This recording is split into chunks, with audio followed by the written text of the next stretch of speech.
Hey guys, in this video I'm going to cover why maximize conversions is a very powerful bidding type for YouTube ads and why you should be using maximize conversions instead of manual CPV.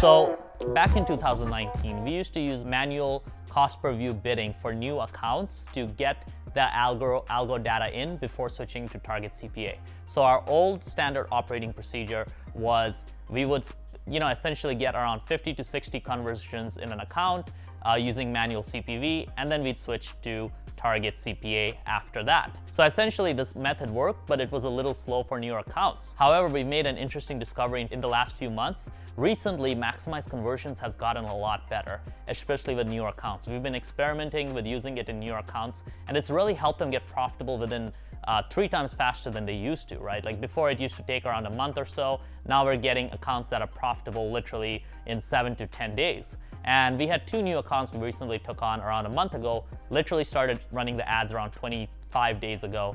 And both of them are spending around $600 a day profitably. We're scaling them to $1,000 a day. And I imagine that the clients will be happy to keep scaling. And we've literally not run a single manual CPV. So CPV is cost per view bidding. What we've done instead is use maximize conversions.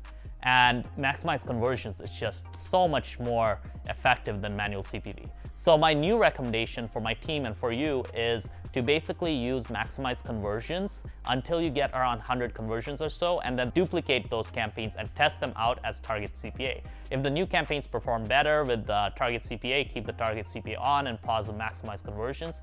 But honestly, at this point, we're seeing maximize conversions even performing as well as target CPA in some cases. So it's really important to kind of know this important update. So you guys don't start with manual CPV, start with maximize conversions, get that data in, and then start testing target CPA once you have around 100 or so conversions in, maybe earlier if your conversions are a higher priced item, and ensure that you're switching over after you've gotten enough data. So hopefully you enjoyed that tip. If you want more value bombs, subscribe, comment below with any questions you got. And if you want to jump on a call to see if we can scale your business, then we'll have a link for that below as well. Thanks for watching. Walk with our feet on the ground, and we will talk with our head in the clouds, and we will walk with our feet on the ground, and we will talk with our head in the clouds.